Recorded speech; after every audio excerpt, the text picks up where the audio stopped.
اور زیادہ کامن چیزیں ہم نے یہاں یوز کرنی ہیں جو کہ ان کے ارد گرد ان کے ماحول میں ان کو نظر آتی ہیں. اب ریلیجن میں جب ہم آتے ہیں تو سب سے پہلے کانسیپٹ یعنی جو بھی ان کا ریلیجن ہے وہ اس کا کانسیپٹ ان کو سمجھ آئے کہ وہ کیا ہیں, ان کا کیا ریلیجن ہے.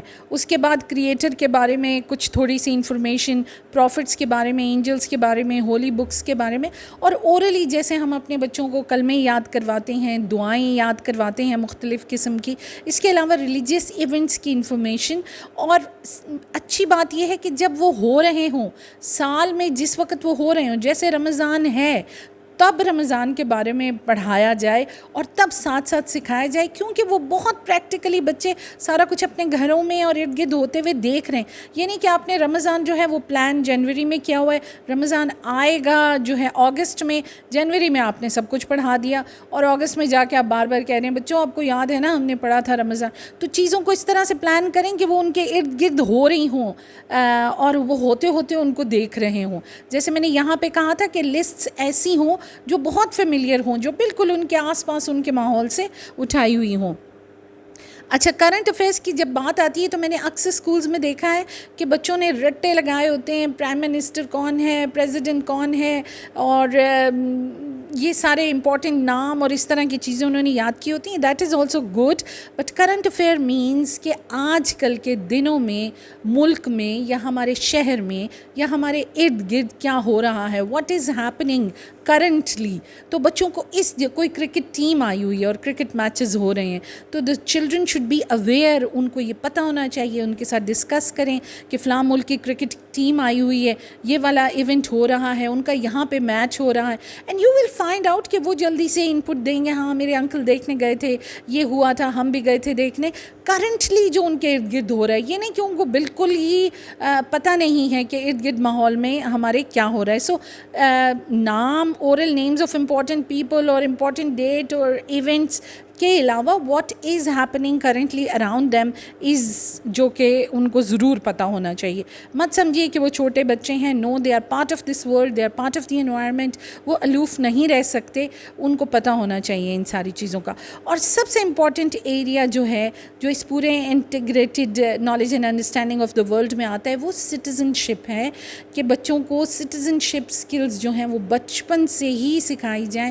مینرس پہ ہمارا بہت زور ہوتا ہے, بڑوں کو سلام کرو, یہ کرو, ہمیشہ ہم اسی چیز کو دیکھتے ہیں, لیکن بچوں کو اپنے رولس رائٹس کا نہیں پتہ ہوتا, ان کو رولس کا نہیں پتہ ہوتا, رسپانسبلٹیز کا نہیں پتہ, ٹریفک رولس کیا ہیں, پڑوسیوں کے حقوق کیا ہیں, ہمیں ان کے ساتھ بیہیو کس طرح سے کرنا ہے, کلاس میں کس طرح بیہیو کرنا ہے, اسکول کے گرد ہمیں پراپرٹی کا کیسے خیال رکھنا ہے, پبلک پراپرٹی کا. تو یہ ساری چیزیں بھی سٹیزن شپ کا حصہ ہیں. ٹھیک ہے, مینرز کا ڈوز ان کو گھر میں بھی مل رہا ہے, اسکول میں بھی مل رہا ہے. Not only manners, the over all society میں وہ کیسے یوزفل ہو سکتے ہیں, یہ سٹیزن شپ کو کہتے ہیں. تو سٹیزن شپ بھی ان 4 چیزوں کے ساتھ سب سے امپورٹنٹ جو ہے وہ سٹیزن شپ ہے. یہ اوور آل تھیمز ہیں جو بچوں کو کے جی میں آپ چاہتے ہیں تو کے جی میں ساری کروائیں, ورنہ نرسری اور کے جی 2 کلاسز میں یہ سپلٹ بھی ہو سکتی ہیں. صرف یہ ہے کہ لیول کا فرق ہوگا. نرسری میں زیادہ تر اورل اور پکٹوریل ہوگا, جبکہ کے جی میں تھوڑی سی ایکسپیکٹیشن یہ ہوگی کہ وہ کوئی ایکٹیویٹی بھی کریں گے, کلرنگ بھی کریں گے, میچنگ بھی کریں گے, کچھ چیزوں کے نام بھی لکھیں گے. صرف یہ ڈفرینس ہوگا. تو اٹ ڈپینڈز آن یو کہ آپ اس کو کیسے سپلٹ کرتے ہیں اور کیسے اس کو لے کر چلتے ہیں. لیکن پری اسکول میں جو وہ 3 سال ہیں اس میں ان کو یہ والا ایریا بچوں کو آپ نے ضرور کروانا ہے. اس میں زیادہ تر کمپوننٹ جو ہے وہ اورل کمپوننٹ ہوگا, اور all of this will be activity based. All of this should be activity based. بالکل ایسے نہیں ہونا چاہیے کہ وہ کریم کر رہے ہیں اور بار بار آپ ڈرل کروائے جا رہے ہیں. ایکٹیویٹیز اس طرح کی ڈیزائن کریں, اوور لیپنگ ایکٹیویٹیز ڈیزائن کریں. ایکٹیویٹی آپ نے سیلف کی ڈیزائن کی ہے, لیکن ٹیکنگ کیئر بھی اس کے اندر آ گیا, مینرز بھی اس کے ساتھ شامل ہو گئے, اینڈ آئی ایم اے مسلم یعنی ریلیجن اگر آپ بتا رہے ہیں تو وہ سارا کچھ اس میں شامل ہو گیا, جبکہ ٹاپک آپ جو ہے وہ مائی سیلف کا کروا رہے ہیں. تو جیسے میں نے آپ سے کہا تھا کہ بہت ساری بکس بھی جو ہیں وہ اویلیبل ہوتی ہیں مارکیٹ میں, اور بہت سارے اسکول جو ہیں وہ اپنا خود سے کانٹینٹ بھی ڈیولپ کرتے ہیں. میں آپ کو کچھ ایگزامپلس دکھاتی ہوں. یہ دیکھیں, اب مائی سیلف یونٹ 1 اب کتنی آسان ایکٹیویٹی ہے. Tick the option that describes you best. Are you a boy اور اے گرل؟ انہوں نے صرف ٹک کرنا ہے, رائٹ. اور یہ نیچے جو اسپیلنگ دیے ہوئے ہیں اس میں سے انہوں نے ان لیٹرز کو سرکل کرنا ہے جس سے ان کا نام بنتا ہے, اور سرکل کرنے کے بعد انہوں نے اس کو نیچے لکھنا ہے. So it's very simple and it's all practical. ایسا نہیں ہے کہ انہوں نے زبانی اتنے بلونس کلر کرنے ہیں جتنی ان کی عمر ہے. تو now it is simple but at the same time آپ جو ہے سیلف کا اب دیکھیے یہ ایک بہت مزے کی ایکٹیویٹی ہے. Join the actions to the correct options. ٹھیک, تو I can do by myself. کون کون سی چیزیں میں خود کر سکتا ہوں. اب ان کی انڈیپینڈنس کو انکریج کرنے کے لیے اور بچوں میں یہ ہیبٹ ڈالنے کے لیے کہ وہ اپنے کون کون سے کام خود کر سکتے ہیں. نو پٹنگ مائی ٹوائز اوے, رائٹ. ہو سکتا ہے ٹائڈنگ مائی بیڈ نہ کر سکتے ہوں, گوئنگ ٹو اسکول میں ہیلپ کی ضرورت ہو. ایٹنگ اور ڈرنکنگ آف کورس کر سکتے ہیں. I need help with doing my home work میں, ٹائنگ مائی شو لیسز میں بھی. تو یہ بچے کو سمجھ آتی ہے کہ وہ کن چیزوں میں انڈیپینڈنٹ ہے, کن چیزوں میں انہیں دوسروں کی ضرورت ہے. اب دیکھیے taking care of myself میں colour the things with which you keep clean, right. ساری چیزوں کو ہی اس نے کلر کرنا ہے, لیکن دس از. اور یہ دیکھیے ہینڈ واش کے اوپر کتنا پیاری تصویر ہے اور کیسے ایک ایک سٹیپ جو ہے وہ آئیڈینٹیفائی ہوا ہے. اور اس کے ساتھ اگر آپ اس کو پریکٹیکلی کلاس کے اندر کرواتے ہیں تو وہ جو ہے وہ اس کا اور ہی. جیسے مائی کنٹری میں اب دیکھیے مائی کنٹری میں the name of my country is Pakistan. Pakistan is a very beautiful country. ضروری نہیں کہ بچے کو یہ دونوں سینٹینسز پڑھنے آتے ہوں, ٹھیک ہے. اس کو کنٹری کا نام پتہ ہو, اور بیوٹیفل آپ نے بتا دیا کہ بہت خوبصورت ہے, اور کچھ میجر پروونسز کے اس کو نام آتے ہوں. تو this is the knowledge and understanding of the world around me. دیکھیے non living things can not eat, move and grow. تو اس میں چیزوں کی تصویر بنی ہوئی ہے, ان کے نام لکھے ہوئے ہیں. اب یہاں پہ انہوں نے colour the living things and circle the non living things. تو ڈفرینشیٹ بھی کرنی ہے. جب سمجھ آئی ہوگی تو وہ یہ چیز جو ہے وہ کر سکیں گے. So these are just some examples from a book. اب دیکھیے جیسے ٹرانسپورٹ ہے, things we use for transportation are called vehicles. تو تصویریں دی ہوئی ہیں, اس میں سے وہیکلز والے کے اوپر ٹک کیجیے. ویری سمپل, ویری ایزی, کیونکہ ابھی آپ کانسیپٹ جو ہے ان کو سمجھا رہے ہیں. یہاں پہ وہ صرف تصویریں چپکا دیں گے ڈفرینٹ مینز آف ٹرانسپورٹیشن کی. تو آپ یوز کیجیے سرکل ٹائم کو اور یا ڈیڈیکیٹڈ پیریڈس کو, جو بھی آپ کریں, but it all of this should be taught together, ایک دوسرے کے ساتھ لنک کر کے and through activities, because this knowledge and understanding of the world is extremely important for the children. اور میں بار بار کہتی ہوں کہ ہم ان کو انڈر اسٹیمیٹ کرتے ہیں. ہم سمجھتے ہیں وہ بہت چھوٹے ہیں, وہ اس دنیا کا حصہ ہیں, سب کچھ ان کے ارد گرد ہو رہا ہے, تو انہیں اس سب کچھ کا پتہ ہونا چاہیے. اور اسکول بھی اس سارے کچھ کو سپورٹ کرے جو کہ وہ سیکھ رہے ہیں گھر پہ یا باہر گلی میں یا پلے گراؤنڈ میں. اس سب کچھ میں اسکول کا ہاتھ ہونا چاہیے ان کو گروم کرنے میں. تو that's all for today. Thank you so much. Please subscribe to our channel, like, share and comment. Thank you.